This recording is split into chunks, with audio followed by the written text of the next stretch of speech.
कहानियाँ नहीं दिखाता बल्कि सोच भी बदलता है। दोस्तों, फ़िल्म मेकिंग एक आर्ट है और एक क्राफ्ट भी। पर एक अच्छी फ़िल्म कैसे बनती है? स्टोरी टेलिंग, डायरेक्शन, एक्टिंग ये सब एक साथ कैसे आता है?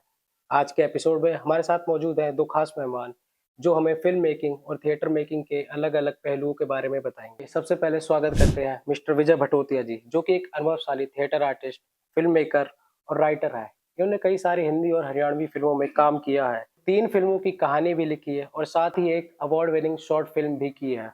और स्वागत करते हैं हमारे आज के दूसरे गेस्ट डॉक्टर रविंद्र सिंह जी, जो कि दिल्ली यूनिवर्सिटी के कमला नेहरू कॉलेज में असिस्टेंट प्रोफ़ेसर हैं। ये फ़िल्म मेकिंग और मीडिया स्टडी के एक्सपर्ट हैं, जिनके पास 5 साल का टीचिंग और 4 साल का इंडस्ट्री एक्सपीरियंस है। आप दोनों का हमारे चैनल पर स्वागत है। मेरा पहला सवाल डॉक्टर रविंद्र जी आपसे है, फ़िल्म मेकिंग के ऐसे कौन से एलिमेंट हैं जो फ़िल्म मेकिंग के प्रोसेस को एनहांस करते हैं? जी। बिल्कुल। अगर हम सिनेमा की बात करें तो सिनेमा में एक ब्रॉड पर्सपेक्टिव में 3 फ़ेज़ में हम या 3 स्टेप में इसको कंसीडर करते हैं। Pre production, production, post production. But अगर हम शुरुआत की बात करें, जैसे हमने आज के वर्कशॉप में देखा कि जो स्क्रिप्ट राइटिंग है या फिर सर ने जिस तरीके से स्क्रीन प्ले पे फोकस किया, सो ये 2 एलिमेंट ऐसे हैं जो आपके सिनेमा को या फिर आपकी जो फ़िल्म मेकिंग को एनहांस करेंगे। क्योंकि ये ऐसे 2 स्टेप हैं जहाँ पे आपकी सबसे ज़्यादा एनर्जी लगनी है।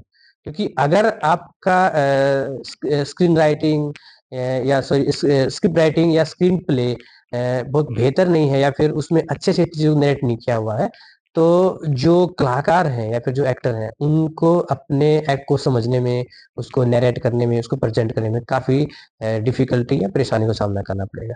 सो इसलिए स्क्रिप्ट को जो है मदर ऑफ द शो कहते हैं। विजय सर, मेरा अगला सवाल आपसे है। शॉर्ट फ़िल्म, डॉक्यूमेंट्रीज़ और नॉर्मल मूवीज़ की स्क्रिप्टिंग में क्या फ़र्क होता है? लिखते समय में किन-किन बेसिक एलिमेंट का ध्यान रखना चाहिए? बहुत बेहतर सवाल है। शॉर्ट फिल्म, डॉक्यूमेंट्री और फीचर फिल्म। एक तो सबसे बड़ा फर्क फिल्म के टाइमिंग्स का होता है। शॉर्ट फिल्म आप 1 मिनट की बना सकते हैं, 2 मिनट, 3 मिनट और 10 मिनट तक भी बना सकते हैं। लेकिन जो डॉक्यू ड्रामा होता है वो पर्टिकुलर किसी तत्व विशेष को, सब्जेक्ट विशेष को लेके बनाया जाता है और उसी के क्योंकि इर्द-गिर्द घूमता रहता है, तो इस तरह की फिल्म को जब हम बनाते हैं तो उसमें कम से कम 10, 15, 20 मिनट से लेके आधे घंटे तक की फिल्म जाती है। और जब फीचर फिल्म बनाते हैं, फीचर फिल्म जनरली 80 मिनट से ऊपर की जो फिल्म होती है, फीचर कहानी है, तो जब उसको एक लंबे भाग पे जीते हैं तो उसको फीचर फिल्म बोलते हैं। और जहाँ तक सब्जेक्ट की बात है, क्योंकि शॉर्ट फिल्म में भी आपका आजकल के तो बड़ा वास्ट सब्जेक्ट हो रहा है, कोई भी कंटेंट लेके आप बना सकते हैं, किसी भी विषय पे बना सकते हैं, स्काई इज द लिमिट।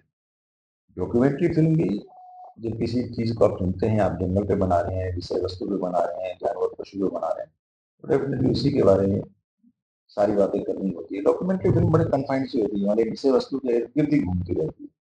और फीचर फिल्म जैसे हमने आपको बताया कि बहुत बड़ा इसका क्षेत्र होता है, समय भी बहुत होता है, और चूंकि फीचर फिल्म है तो लोगों को एक अट्रैक्शन भी है।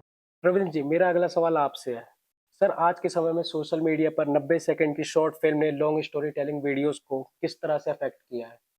जी, आज के दौर के अगर स्टोरी टेलिंग देखें, तो एक ड्रास्टिकली चेंज आया है। वो चेंज 2 स्तर पे है। एक टेक्नोलॉजी के स्तर पे है और दूसरा जो स्टोरी टेलिंग के जो एलिमेंट्स हैं, उस लेवल पे है।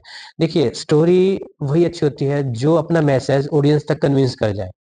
ठीक है? तो इस पॉइंट ऑफ व्यू से देखें तो हम जितना टेक्नोलॉजिकल एडवांसमेंट हुआ है, जैसे आपकी जो मैक्सिमम जो टेक्नोलॉजिकल चीज़ें हैं, वो एक स्मार्टफ़ोन में भी आप के थ्रू भी आप चीज़ों को कैप्चर कर सकते हैं।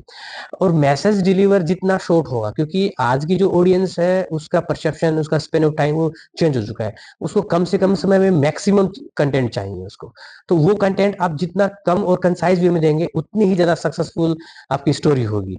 सो इसी वजह से आप देख सकते हैं कि जो हमारा मेन स्ट्रीम जिसको सिनेमा बोलते हैं या कॉमर्शियल सिनेमा बोलते हैं, उसको सबसे ज़्यादा बीट कौन कर रहा है, कॉम्पिटिट कौन कर रहा है, उसको वेब सीरीज़ कर रही है। या फिर हम कहेंगे कि आज के दिन जो रील्स हैं या जो शॉर्ट्स हैं, वो इतनी पॉपुलर क्यों हो रखी हैं?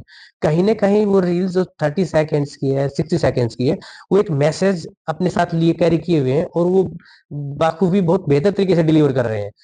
तो इस वजह से ऑडियंस का जो है उससे एंगेजमेंट या कह सकते हैं उस पे ऑडियंस पे उनका इम्पैक्ट वो एक डीपली है, साइकोलॉजिकल भी है और उसका इमोशनल भी है। तो इन चीज़ों ने बड़े जो फॉर्मेट है उसको चैलेंज किया है, नो डाउट। विजय सर और रविंद्र जी, मेरा अगला सवाल आप दोनों से है। आपको इंडियन सिनेमा का फ्यूचर कैसा दिखता है? जी, इंडियन सिनेमा की अगर हम बात करें तो इंडियन सिनेमा वक्त के साथ अपने आप में इन्वॉल्व किया है और सर का एक्सपीरियंस तो हम लोगों से काफ़ी है, बहुत बेहतरीन एक्सपीरियंस रहा है और एक लंबे समय तक सर जुड़े हुए हैं। बट अगर हम आज के दौर में देखें तो हर पर्सपेक्टिव में इंडियन सिनेमा चेंज हुआ है। हम आज पैन इंडिया मूवी बना रहे हैं, जो पहले एक दौर में आई थिंक कि साउथ का सिनेमा था उसकी कुछ लिमिटेशन थी, हिंदी सिनेमा था उसकी कुछ लिमिटेशन थी। पर हम अब वो लिमिटेशन कम करके नॉट इवन पैन इंडिया, अब वर्ल्ड लेवल पे हमारी मूवी जा रही है। और दूसरी चीज ये है कि आज के दिन जो है जो ऑडियंस का जो टेस्ट बदला है, तो टेस्ट उनको अब रियल स्टोरी चाहिए। सो और वो स्टोरी चाहिए जो समाज में एक मोटिवेशन फैक्टर के लिए काम करे या समाज को एक दिशा दे।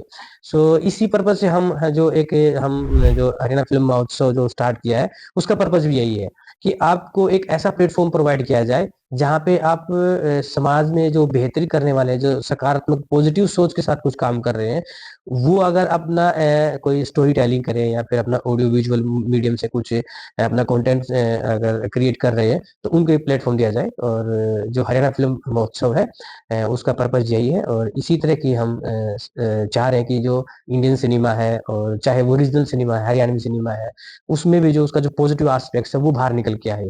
समाज में अल्टीमेटली हमें एक दिशा देनी होती है। सब कहते हैं कि समाज जो सिनेमा समाज का आईना होता है, तो आईना वही है जो उसको सही तस्वीर दिखा दे और तस्वीर दिखाने के साथ साथ उसको मोटिवेट भी करे कि नहीं अगर आप कहीं गलत हैं तो आप इस तरह से सही कर सकते हैं। तो इन्हीं पर्पज से हमारा जो हरियाणा फिल्म महोत्सव है वो हमने शुरू किया गया है। जी सर। प्रश्न आपके ऊपर थोड़ा रिपीट करना होगा।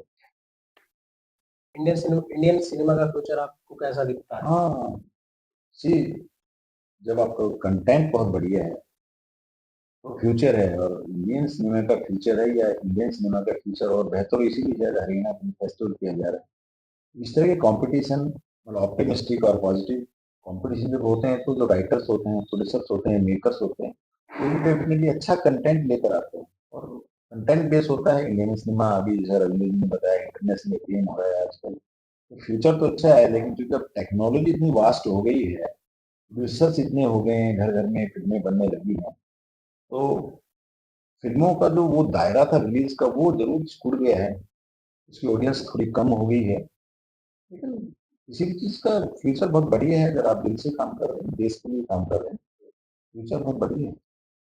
तो दोस्तों, फिल्म मेकिंग एक प्रोफेशन नहीं, एक जुनून है। फिल्म मेकिंग सिर्फ कैमरा चलाना नहीं, बल्कि एक इमोशन कैप्चर करने की कला है।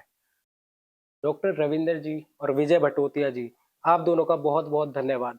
आपने समय दिया और फिल्म मेकिंग के अलग अलग पहलुओं के बारे में बताया। जल्दी आप सबसे फिर मुलाकात होगी एक नई शख्सियत के साथ। जल्द ही आप सबसे फिर मुलाकात होगी एक नई शख्सियत और नए सवालों के साथ। धन्यवाद। तब तक keep creating and keep inspiring.